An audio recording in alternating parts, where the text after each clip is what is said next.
I'm here at Futtle with Lucy, who's one of the co-owners, and we're just going to do a little tour and just ask her some questions about how the business started up and how they're getting on. Great to see you again, Lucy. How long has Futtle been in business? We opened a bar here in 2019. So Stephen and I set the business up a few years before that and spent maybe 18 months getting the bar ready to open and the brewery installed. But it wasn't until 2020 when we released our first beers outside of the local area. Okay. So it's been quite a long journey getting to this point, but yeah. Yeah, tell us how the business started and what the inspiration was. Stephen and I worked in the drinks industry for our whole careers, and we moved to the East Nuke with our family in 2015, and we really were looking for something more creative to do with our lives, and we knew it had to be in drinks. It was the only thing we knew how to do, and then this space became available and we jumped at it, and we didn't have a clear plan at that point, but we just knew it felt like the right thing to be doing, that we kind of built up to that point. Brilliant. So it's more than just drinks you do here. So we have a small brewery, which we'll look at in a second. Yeah. We have a bar that's open to the public every week, and a bottle shop. So we sell hundreds of natural wines from European growers, so all organic grapes, and the same with the ciders as well. So we've got lots of ciders there.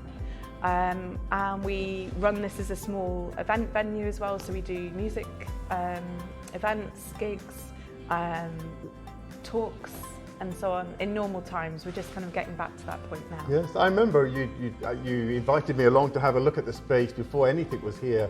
It was completely empty, and then I came back a little bit later, and then you had some of the brewing equipment in, and then it's just over time it's just grown, and it's literally grown organically. Yeah. And it's an absolutely amazing space. So tell us a little bit about the beers. Yeah. So we're fully organic. We're certified by the Soil Association, which makes us one of a really small number of organic breweries in the UK. And we make very small batches of beer, normally kind of traditional farmhouse styles, so ales and things that would typically have been made in the north of Europe. We forage a lot, so a lot of the recipes are based around ingredients that we forage on the beaches and along the hedgerows around here. We're based on an organic estate, so we're really lucky to be on the farm here and next door to other kind of like-minded businesses that are doing similar things with food and drink. Yeah. Brilliant, so let's have a look. Yeah. We make one batch of beer at a time, and we typically get maybe 1,200 litres from each batch. How many cans will 1,200 litres make? Just shy of 4,000-ish, around that number, which sounds like a lot, I think, but actually it's not very much in beer terms.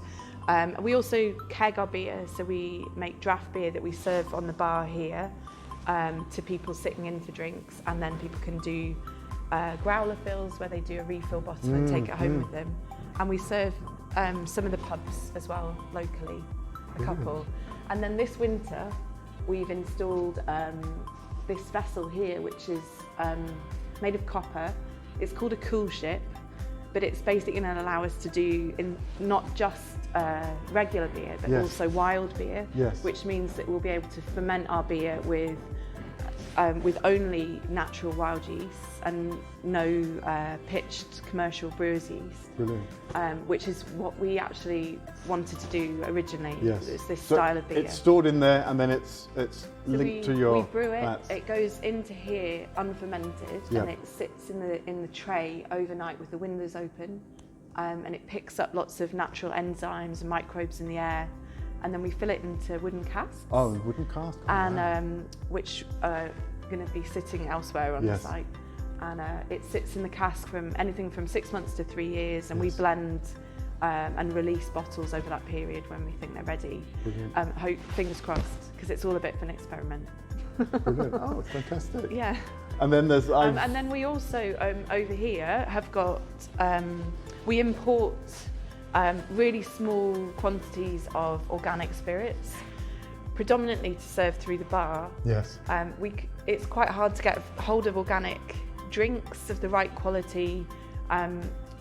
Spirits, beers, wines, they're all quite hard to source, and we always wanted to have a range of spirits that we were looking for ourselves and then modifying here on site. So we're not actually making rum from scratch. We import a cask of rum, break it down, macerate it with foraged ingredients and things like fresh pineapple, fresh ginger, and then we blend it back together and put it in a bottle. And we serve it on the bar. It's our most popular drink actually on the bar after the beer. We do rum shrubs, so a kind of I've had a couple. fruit shrub with the rum, which is great. And we have a really tiny little still in here. It's a rotary evaporator, which allows us to make to redistill base spirits. So, for example, we could make a gin on here, which we have done for the bar. Yeah. No intentions of doing that at any scale. It's just to serve a tiny bar here in Simonans. Excellent. Just our intention originally was to have a space that was fully organic. There aren't any fully organic bars in the UK, and we're not quite there yet. Actually, we thought it would be easier than it has turned out to be. But certainly, the drinks menu. So for cocktails, we're having to make our own soft drinks from scratch, kombuchas, spirits, so that we've got to a point where we've got all the ingredients to make a good drinks menu. We're there on the beer and the wine, and cocktails are next. Excellent. Yeah, Excellent. And food too. Actually, we'll be doing. You're gonna do some food. Yeah, we haven't over the last couple of years. We've not actually been able to open with any kind of regularity. So this year in March, when we reopen properly, we'll be doing bar snacks, so cheese plates and charcuterie, Fantastic. all organic, Fantastic. and just something that means people can sit a bit longer. Excellent. So, talk us through some of your inspiration for seating areas and the bar areas here. So we've got, when you said earlier that when we moved in, this was a completely empty space. We're actually in the old stable block on this farm. Bow House was originally a cow, 3 huge sheds next door to us, and we took this stable block when it was empty. There was nothing in apart from a kind of loft space up on this end. But we loved it immediately because it's got such high roof with the rafters and the kind of rough walls. We didn't really want to do a lot to it. We had to put in flooring, obviously, and drainage for the brewery. And then we, in terms of the bar and how we wanted to style it, we wanted it to feel really relaxed, feel like places we've been to in Europe, but weren't necessarily places that you find that easily in the UK. So kind of bistro style with a kind of relaxed atmosphere where you could come in but get really good quality drinks and food. So that was a kind of starting point. We were kind of working with our surroundings in this like lovely old building and working out how to piece together an interior that would work for it. And how did you hear about Scaramanga? How did I think I first was aware of Scaramanga when you had actually, because you had a shop in Edinburgh, in Bruntsfield, and the shop in St Andrews, and I'd admired bits from the window as a homeowner before we had the business. So this is going back before this place opened, and we first came into contact when we bought something for our house, which looks a little bit like this place, I think. And then that was the start of it. We just can't get enough. No, I remember you showed me the space, and it's really nice. Really nice when clients show me spaces before they've done anything, because they're kind of bringing us in at quite an early stage, which means they feel it's important to bring people in so that they can see the space and kind of give their views, give their ideas. So it was really nice seeing it. Obviously, I didn't know what was going to be coming in, but you did describe what was going to be coming in, and even as you were doing stuff, I came in to have a look what was going on, and it just seems to work out well. The space is actually used in really a lot of different ways. So on a brew day, the bar gets cleared back and we brew on this side up to the drain. And so we needed to have something that was a little bit flexible, so for gigs we could clear things out. And you really understood that, and it was great to work with you on piecing together enough furniture so that we could seat enough people on a normal shift, but then also remove it and have people in for gigs and music events. It was, and we were so delighted to be able to work with somebody in Fife, just down the road, and we love the stuff. It just looks amazing. And actually, I think we do quite a good job selling Scaramanga furniture from here, because everyone comes in and says, can we buy this? Can we buy this chair or this lamp or trunk? And we send them your way. Good, thank you. We're so grateful. But it's also nice to you bought the tables and chairs initially, but then every year, every 6 months, you're coming back and buying some extra bits, and you're making changes. So it's really good to see the place change. We know that we'll have in mind something that we need to store wine, for example, or a cupboard for the office space, and we can come to you and say, we've got this space, have you got anything? And you're really good at coming back and saying, we've got X, Y, Z, here's some pictures, what do you think? I know kind of what you bought before, I know what you're looking to do, and I'll send some suggestions across, sizes and prices, and then you choose, and 12 hours later it's on site. It's here. It's amazing. Great service. So let's have a look at some of the other pieces.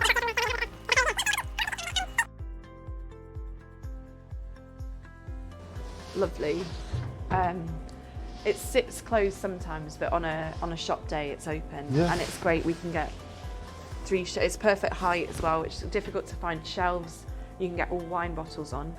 Some tend to be a bit taller, but this is perfect. So it gave us that extra, what's that, 30 facings of wine that we could get in that we couldn't get onto the main shelving. These benches and this is the most popular table in the house, and this is a Scaramanga. We only ever had 10 of these. You took one. I've got one at home actually. I've got one at home, and then the others, they quickly went. So that's it's a problem with some of our staff. We don't get big quantities, and it can. We've come back to you before actually and said we would love those. Have you got any more? And they'll be away. But we love the colour of this. Yeah, it's lovely. And it's a great one. So it's normally full. 6 people sitting around here. So you sell records as well? We do. We've got the record shop here, so we sell second-hand vinyl and some new releases, but mainly second-hand. And we've got rotating stock coming in from suppliers down in London. Fantastic. And it's nice actually. It brings different people in. So we've got people that are coming that just want to come out for a pint with their family, and some that are looking for records. Some just want to take in. It's a real multi-use space, isn't it? Really, it is. Kind of, and as you say, it flexes when there's market days on.